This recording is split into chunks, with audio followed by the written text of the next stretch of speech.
You're listening to Workplace Perspective, an employment law podcast presented by Sapphire Legal.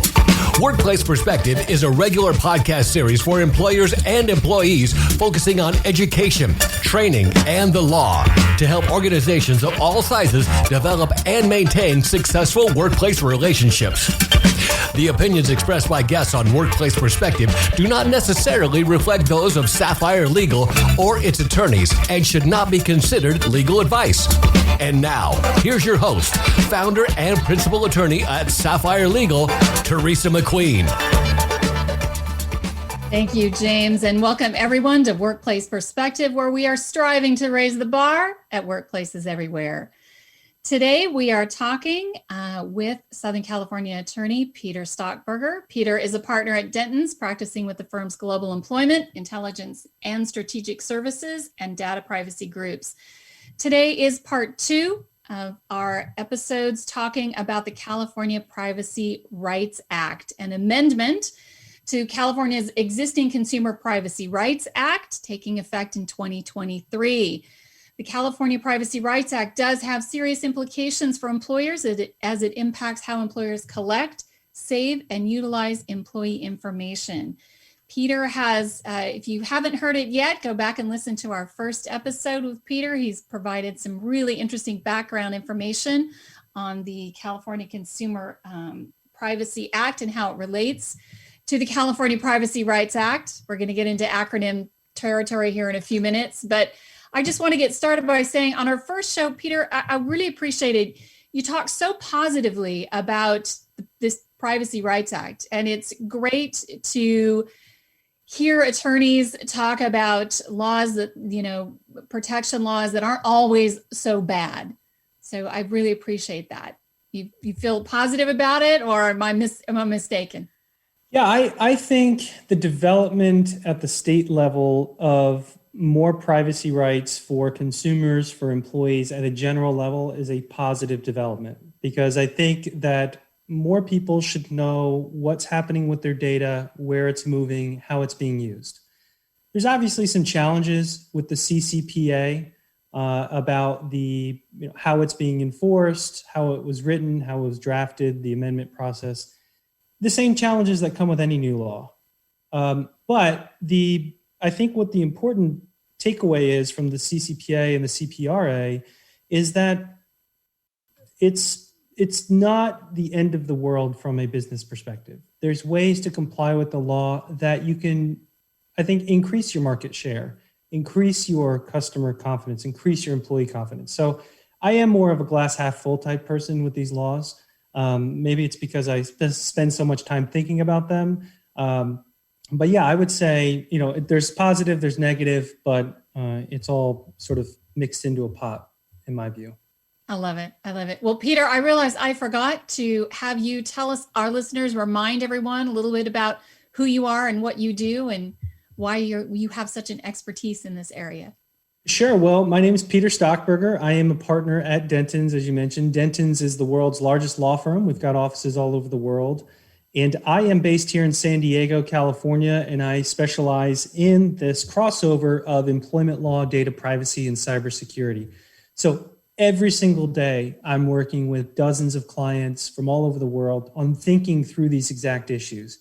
How do you develop a privacy program that balances employee and consumer rights with your business needs? How do you structure data? How do you structure notices? How do you drive your day-to-day operations while complying with this sort of complex patchwork of privacy laws that we see developing in the US, but also overseas? So it's a fascinating area of the law, never a dull day.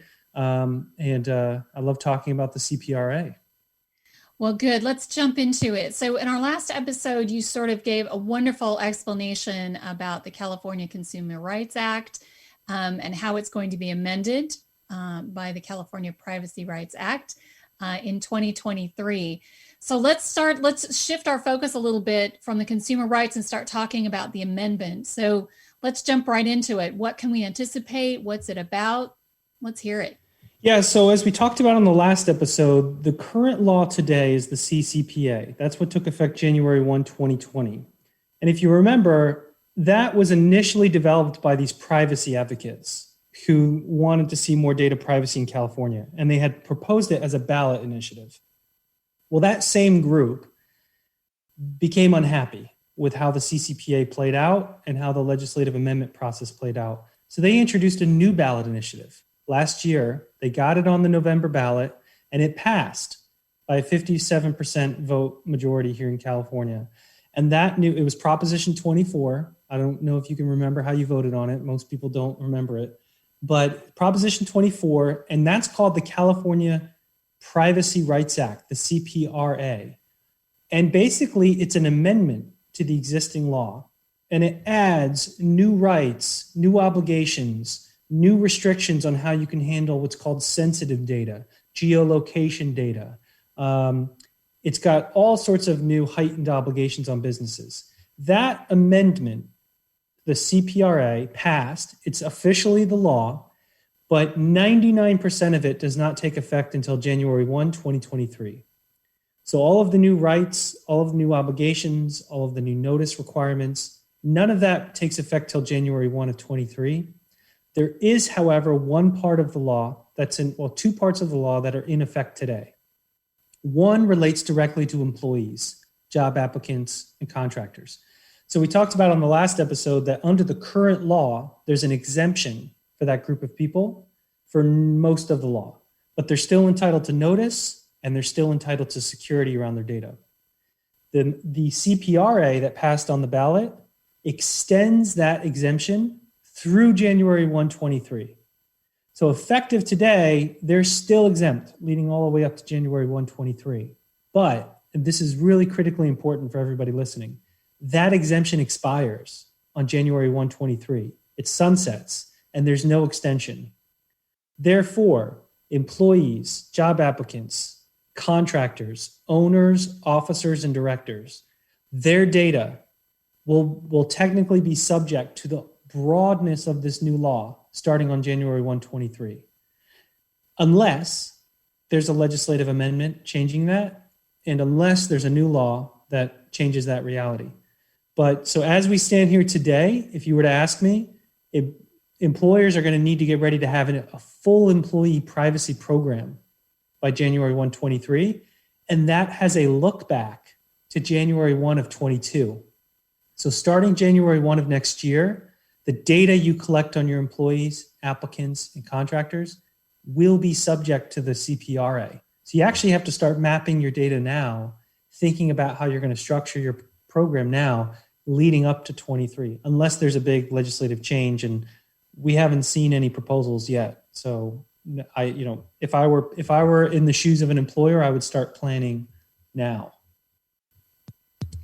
Oh, I think you're muted, Teresa. I can't hear your microphone. So it's retroactive, you're saying. So in essence, it becomes effective 2023, but it covers data back to 2022. Did I hear you right? Yeah, it's not retroactive. The way it works is on January 1, 23, if I'm a covered consumer, which can include employees, and I submit a request to you as the employer, and I say, tell me all of the information you've collected about me, that request can go back 12 months. Oh, I see. So you're not required to comply until 23, but when you answer that person's request, you have to look back and tell them about data you've collected since January 1 of 22. So practically, the only way you can fully answer that question is if you have visibility into what you've been doing since January 1 of 22. And so what that looks like practically, as a practical takeaway is you've got to have a good data inventory. You've got to undertake a data inventory process now. Map your data. Get full visibility into what you're collecting, where you're storing it, where it's going out, what vendors are touching it. And it can be an expensive and kind of burdensome process to do that. But if you do it right, and you've got that sort of data inventory that you can update semi-annually and annually, then you're in a position to comply much easier come 2023. Can you give an example when you say mapping the data or mapping the data? Can you give an example of let our listeners know kind of what you're thinking about when you're saying that? Yeah, I'll give you an example. I'm doing one right now for a client, and what we're doing is we are sitting down with the head of HR, head of marketing, head of IT, head of consumer relations, And we are talking through what data does your group take in, handle, what vendors do you use? And you map that out. You can do it into an Excel spreadsheet, which is a bit manual. There are some vendor solutions that give you some nice dashboards that you can use. Some vendors also allow you to send questionnaires to employees to ingest the data and then separate it. But in the end, what you're going to want is you're going to want to have a map of all of your departments and what data are they actually handling. So who's handling social security numbers? Who's handling driver's license numbers? Is it being done in a secure way? Do we have full visibility into the vendors that are being used? And so you're literally mapping out what personal information you're collecting across the organization. And it informs what you're going to do from a compliance standpoint. Do we need to prioritize securing our employee database? Do we need to prioritize our external notices, which are not up to date? Do we need to prioritize our internal notices to our employees, which are not up to date? So that data inventory is basically your fact record to then drive what money you're going to spend on compliance. And if you don't have that data inventory, and a lot of folks don't, then you're kind of guessing at some level when you're giving notices and when you're trying to comply. So I'm a big advocate of doing the data inventory. And it's a repeatable process. It's a process that you can scale. There's solutions for every size business. So it's not something that only big organizations can do. And I think it's the only way you can stay ahead of the curve with these laws is by doing one of those data inventories. Interesting. All right. So we have compliance and notice. What other things are we looking at? So once we hit January 1, 23, and let's assume employees and job applicants are all brought under the law. So everybody's equal. Everybody's covered under the law. This is what the law requires on businesses. If you're a covered business, and we talked about what's a covered business on the last episode, that's pretty much staying the same, except that 50,000 threshold that we talked about. Do you collect 50,000 or more? That's moving up to 100,000. Oh, wow. So it's actually going to keep out, it's good for small, medium-sized businesses because it's only really going after larger organizations. But if you're a covered business, you have to have your privacy policy updated. You've got to be able to respond to requests, and people have new rights under this law. They're going to have a right to know what data has been collected about them. They're going to have a right to ask that it be deleted, subject to a number of exceptions. They're going to have a right to opt out of it being sold or shared for advertising. They're going to have a right to correct information that you have on them. And this is a really important point that's new, that's coming up. They're going to have a right to control and restrict what you can do with sensitive personal information. These are your social security numbers, driver's license, passport. Think information that if it was stolen, you could steal someone's identity with it. That type of sensitive information, starting January 1, 23, businesses are going to have to be very careful how that's treated, and segregate that data out in order to be able to respond to consumer requests. So a lot of moving parts there around business compliance. Some of the things that you can start doing now to get ready for it are thinking about, as an organization, what's our position going to be? Let's say you have consumers and employees in California, in Texas, in New York, and Virginia. Are we going to simply address California and do a whack-a-mole approach and just have a privacy program that addresses California? Are we going to take the California model and are we going to apply it to everybody? And are we going to use it to market ourselves as privacy focused? So there's some real strategic thinking that I think people should be doing now to get ready for the law. One, figure out if you're going to be covered. That's kind of question number one. But if you are, how are you going to roll it out? How are you going to budget for it? People need to start thinking about, what's it going to cost to get up and running? And do you need to start submitting that budget now for 2022 to build the costs? A lot of organizations have code freezes in October. So do you need to actually program new notices, new functionalities by spring of next year in order to be up and running by January 1? So there's a lot of things to think through from a technical standpoint and a legal standpoint. But I would say starting now with, are you covered and what's your strategic position? Those are things you can handle now, and it'll get you ahead of the game. I'm getting overwhelmed as we speak. We're going to take a quick break. When we come back, more thoughts from Peter on the California Privacy Rights Act. Stay with us. We'll be right back. The average time a resume spends on an HR manager's desk is 7 seconds, and most of them are tossed aside. Now imagine if one of those resumes belonged to Yasmin, who was living in a shelter, juggling 3 jobs. I had to be resilient. That's something that you can't teach. Or if that resume was from someone who worked 12-hour shifts at the recycling company with my dad, who's 72. That taught me a work ethic that I carry with me every day. We rely so much on a resume, yet it could never tell the full story of someone. Growing up where I did, a lot of things could have gotten in the way of my goals. But I learned to push through, and that's what I bring to work every day.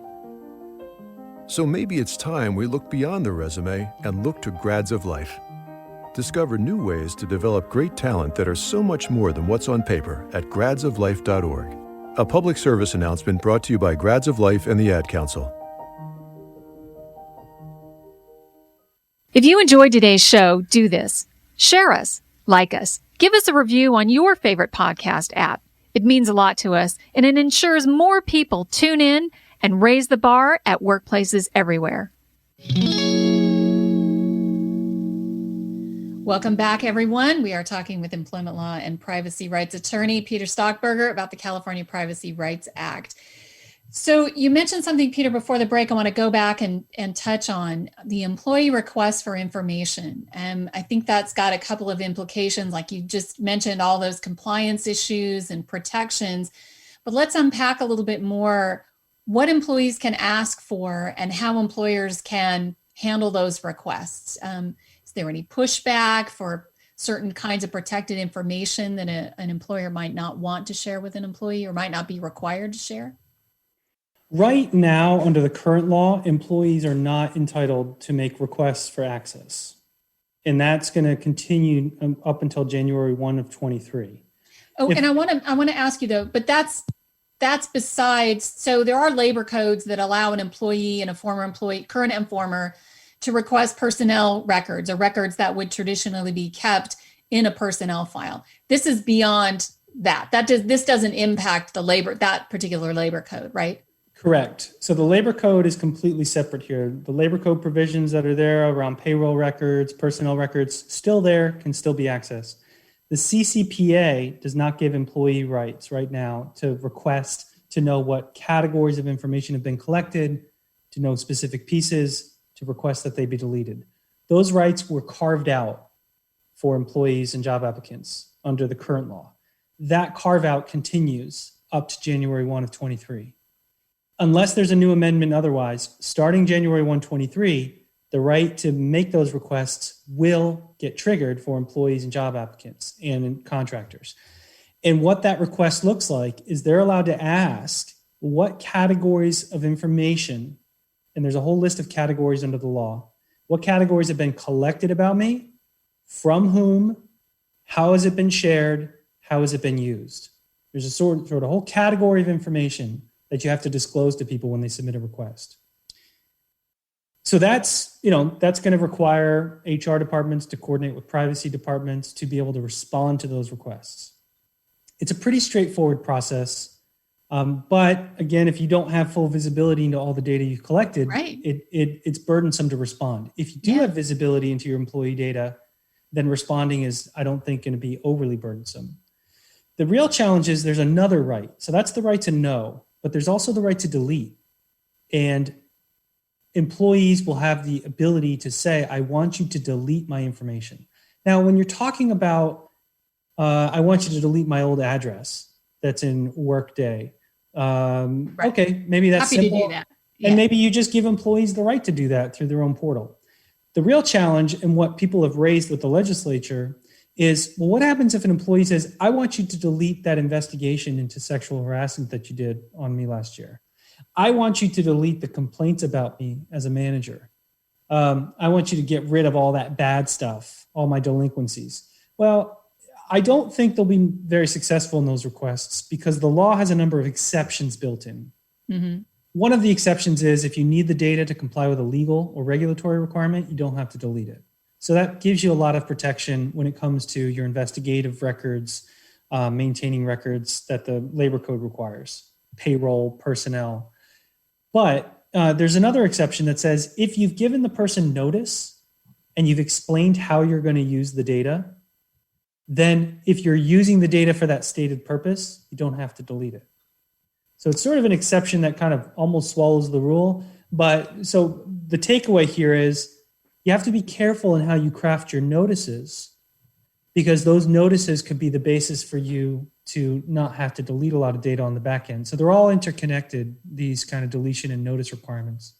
But I think, I don't know, there's a lot of sky is falling around the employee. Oh, if employees get the rights, they're going to ask HR departments to delete everything. Well, they may submit those requests, but it doesn't mean you have to grant them under the way the law is written. So I'm not so pessimistic on that sort of outlook. I think the real challenge is getting to be in a position of responding timely, having visibility into your data. I don't think the actual substantive response is going to pose that much of a challenge. I think just operationally getting up and running is going to be the bigger lift. It always seems to me, and I know this comes out of a consumer protection, and it seems that this is why I guess it's so confusing in an employer aspect, because employers typically don't use that information in a consumer aspect. Like nobody's selling lists of their employees or giving out employee data information. In fact, at least from my perspective, as you well know from litigation, businesses are very protective of their employee information. You can't get just anything by asking. There's relevancy issues, all sorts of things with regard to litigation and all that. And I know that's not consumer, but the consumer protections for don't sell my data, now is becoming, it's just an interesting dichotomy, I think, where the two worlds are coming together. And I could see, to me, the cyber attacks seem to be the more realistic thing. Like, what are you doing to protect my information? Because I have no control over that. Yeah, where you're seeing, I'll give you an example of where you're seeing this kind of come up. And that is a lot of employers they outsource to vendors to do sort of benefit programs. So let's say you are an employer based in the US, all of your employee data is in the US, you store it in the US, but you now contract with a vendor in Ireland who is going to offer gift cards to employees who perform at a certain level. And you can go on to this Irish company's website and you can cash in your gift cards, and you can get Apple's gift certificates and prizes and all sorts of stuff.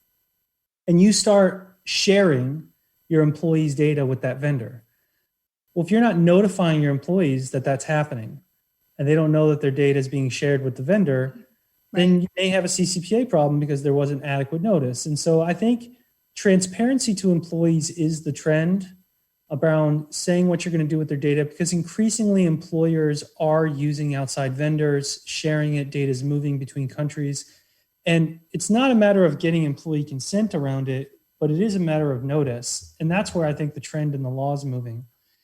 I am, a lot of people think, there will be another amendment that excludes employees. At some point there will be something that comes up. I am not so sure, and here's why. The CPRA, when it was passed, there's a provision that says there cannot be any legislative amendment unless it furthers privacy. And if you think about it, an amendment that exempts employees from these privacy rights is not an amendment that furthers privacy. Right. It restricts privacy. So I actually think if there is an amendment that's presented, it could be challenged by the privacy advocates. But that said, everyone who has been who drafted this law has participated, the privacy advocates, they've all publicly said the law was never really intended to apply to the employer-employee relationship. So we've got a tension right now. And I think we're watching very carefully to see in the new legislative session, so everybody put on your calendars January and February, that's when we're going to see if there's a bill introduced that would further exempt employees. If there's no bill introduced in that time period, I think everybody needs to turn their head towards, all right, we're going to have to comply starting January 1, 2023 with our employees. That to me is what I'm watching. Yeah. And it sounds like, from what has to be done, people really should start ramping up. I mean, that's if you're talking, data mapping and all of that, getting organized, just getting people aware of, hey, this is going to be an issue. We're going to have to address it. I mean, the larger the company, the bigger the ship to turn, and it's just going to take that much more time. So I really do think that it's an important thing to start thinking about now. Yeah, what I'm seeing with a lot of clients is I'm sort of spending an hour or so with their teams and just walking through what it would mean to be compliant, what it would take, and letting them sort of ask questions and think through, all right, what's that going to cost us? Operationalizing the law. The law can be kind of opaque and weird to read, but there's some real operational impacts with it. And so I think thinking about that now, strategizing, prioritizing, you can get ahead of it. And also you can work on your messaging, because I think you could really use compliance here. It's a rare opportunity to use compliance to increase trust with your employees, increase trust with consumers, and maybe even use it to differentiate yourself from competitors. Well, I love that aspect. I'm big on improving the employer-employee relationship. And I do think that there's a lot to that. And you mentioned it in our earlier episode about trust. So there's a lot of benefit, not a monetary benefit, but a lot of benefit to showing your employees, hey, we care. Like, we're aware of the issue, and this is what we're doing to get ahead of it, and to let you know we're on top of it. We know what's going on. So I think that's great. And I think, you just can't buy that sort of relationship capital. You've got to just put it out there, and you've got to make sure that you're mindful of it, and to be able to utilize it when you can to really improve that relationship. And I think that's a great way to do it. For the most part, employers, I think, tuck away statements about privacy and security in their employee handbook. It's in the end section around security. You don't have any rights over your email. When you use our company computer, all your information is our information. And so I think sometimes that gives employees the perception that they don't have any privacy in the workplace, but it's not true. They do. And I think most employers respect that. So to me, there's an opportunity to maybe redraft those parts of the employee handbook, maybe take them out and have separate statements of privacy, separate conversations with employees, separate training. Take something out of the handbook? Are you out of your mind? We can't do that. Well, when it's 100 pages long, I ask how many employees actually get to page 72 and go, oh, well, I have here's my notice of privacy. So, it's my language. Yeah, I think, I'm a big advocate right now of creating, it's a separate set of policies and training around just security and privacy. And it gets people thinking about it. It creates a culture of privacy, a culture of security, which ultimately helps you as an organization comply with the law, because your frontline folks on the phone or the marketing team, they're thinking about privacy when you're talking about it more.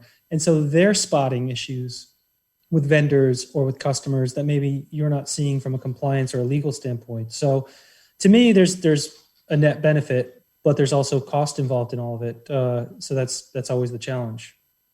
I love it. Well, Peter, thank you so much. We are out of time. It's gone by so quickly. You have provided a wealth of information, some great tips, some best practices for our listeners. And I really appreciate it. I want to thank you so much for coming on the show. My pleasure. Thanks for having me. You can learn more about Peter and his practice by visiting www.dentons.com/en/Peter-Stockburger. You can also connect with Peter via our website at sapphirelegal.com/podcast. I want to also thank our listeners, my radio angels, James and the Knave at Night, and Workplace Perspectives Team Extraordinaire, our engineer producer, Paul Roberts, our associate producer, Melissa DeLacey, with music provided by the very talented Stephen Vercelloni. Thank y'all for joining us on Workplace Perspective, and until next time, keep raising the bar.